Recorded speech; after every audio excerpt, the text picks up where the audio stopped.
Le canal du Nivernais constitue un atout majeur du patrimoine touristique de notre région, mêlant architecture, histoire, folklore et environnement. Revisitons l'histoire de cette précieuse richesse qui s'identifie à notre territoire. Le projet de construction du canal du Nivernais date du XVIe siècle.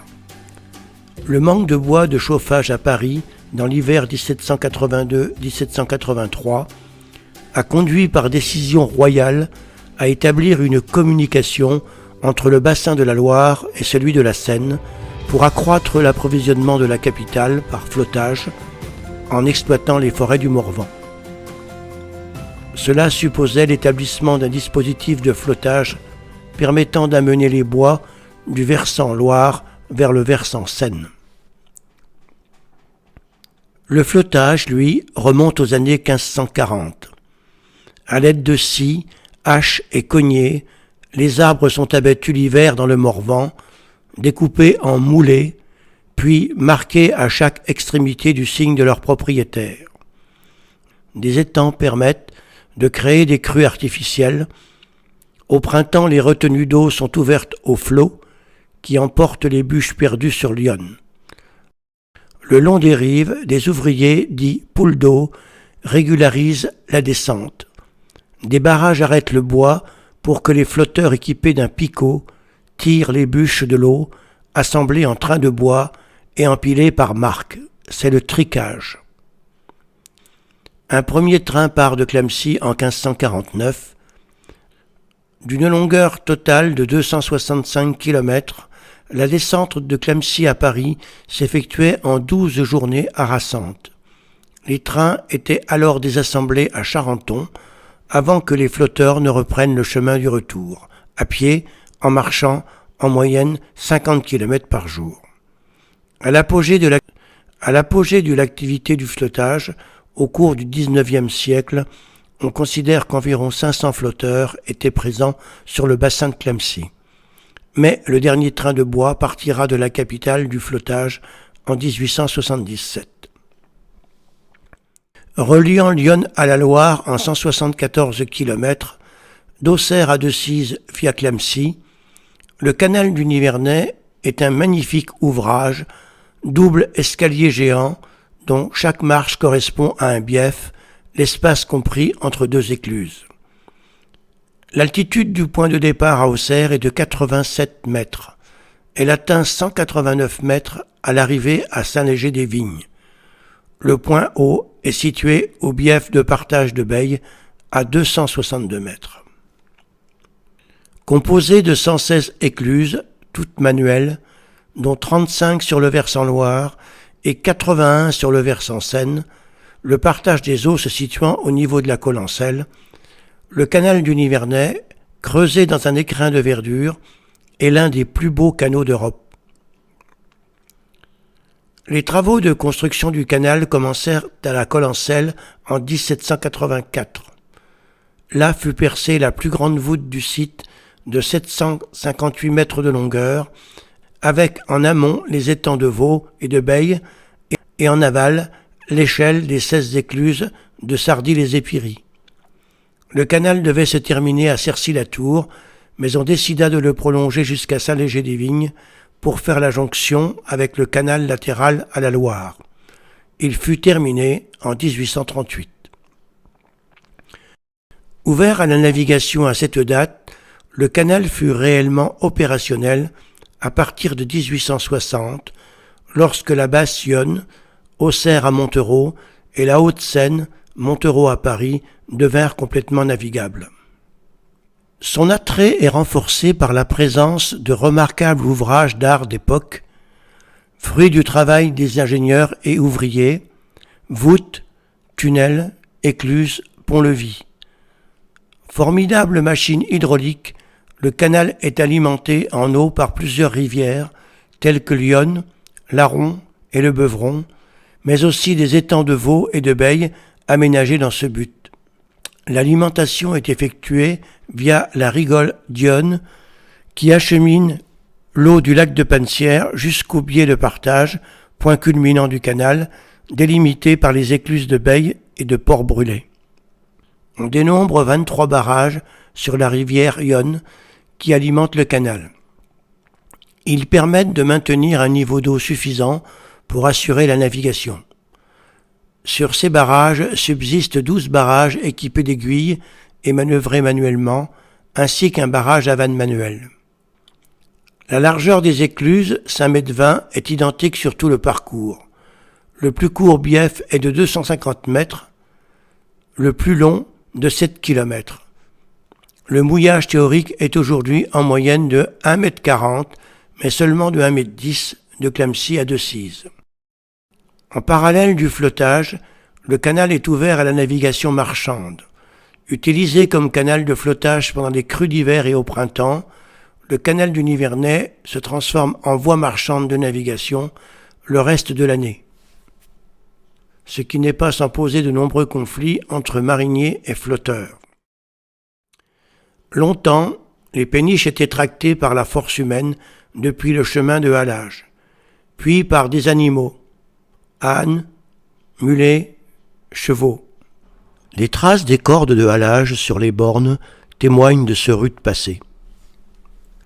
Les marchandises transportées étaient essentiellement du bois de chauffage, des matériaux de construction, du bois de charpente et du charbon, mais aussi du vin, tanné, iranci, et de la houille de la machine. On comptabilisa le passage de 1500 berrichonnes, bateaux étroits de 2,50 m de large, en 1914. Un service de touage, bateau-tracteur utilisant une chaîne immergée dans l'eau, est mis en place en 1901 afin de faciliter le passage des bateaux sous les tunnels de la Collencelle. Les bateaux de commerce ont abandonné ce canal progressivement car nombre d'écluses n'ont pas été adaptées pour permettre le passage de grosses péniches, 250 tonnes et plus.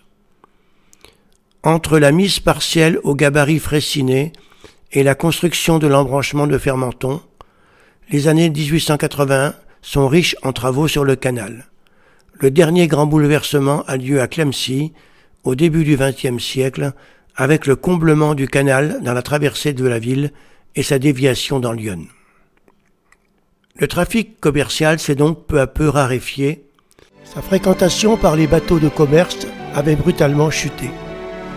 En 1962, Pierre-Paul Zivy, promoteur de la navigation de plaisance sur les canaux, assisté de Ted Johnson, emprunta cette jungle abandonnée. C'était un homme dynamique, passionné de tourisme fluvial, qui entreprit de sauver ce canal dont il était tombé sous le charme.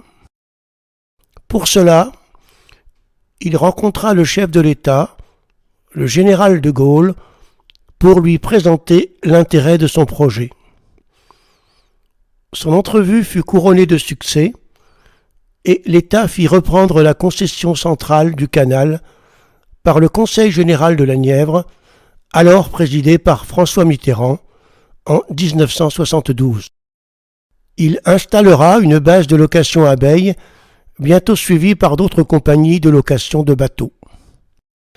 Par son action dynamique au cours de ces années décisives, Pierre-Paul Zivy a su intéresser les pouvoirs publics à ce ruban d'eau perdu dans la campagne bourguignonne et lui donner la renommée qui est aujourd'hui la sienne. Émergeant de l'oubli, le canal devint rapidement le joyau du tourisme fluvial nivernais. Considéré comme l'un des plus beaux d'Europe, cet ouvrage attire chaque année de nombreux touristes et sa véloroute fait également le bonheur des amoureux de la nature. Aujourd'hui, le canal du Nivernais est entièrement tourné vers le tourisme. Il a la particularité de pouvoir compter sur une grande présence humaine. Les écluses non automatisées nécessitent du personnel très apprécié des touristes.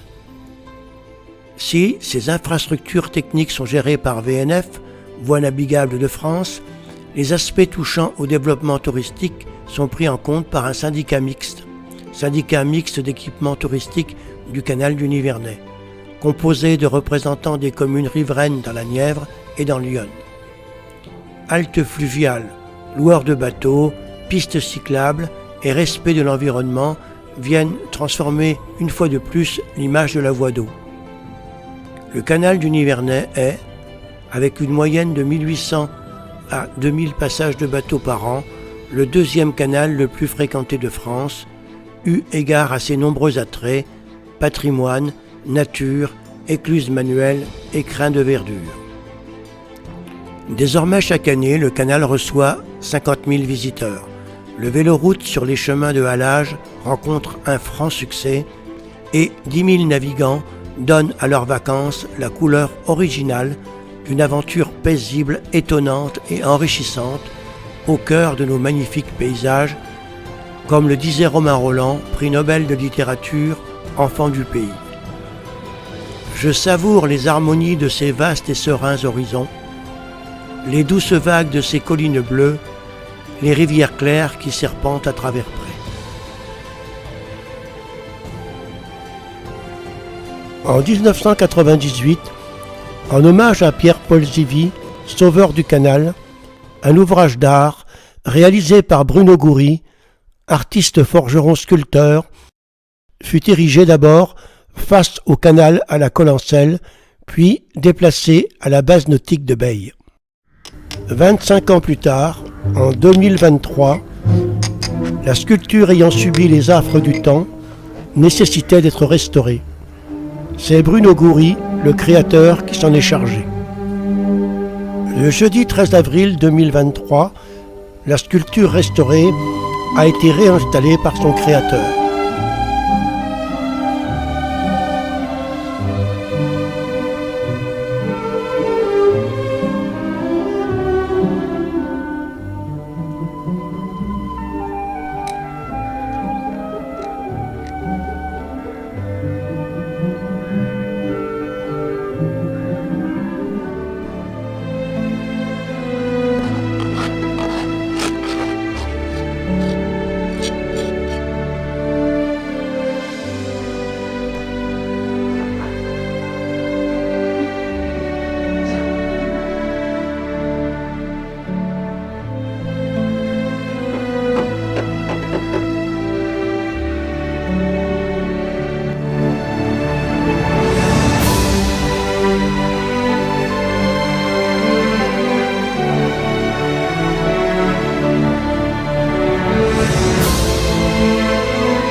Un grand merci à Pierre-Paul Zivy d'avoir sauvé le canal qui restera pour longtemps le fleuron touristique de notre pays nivernais.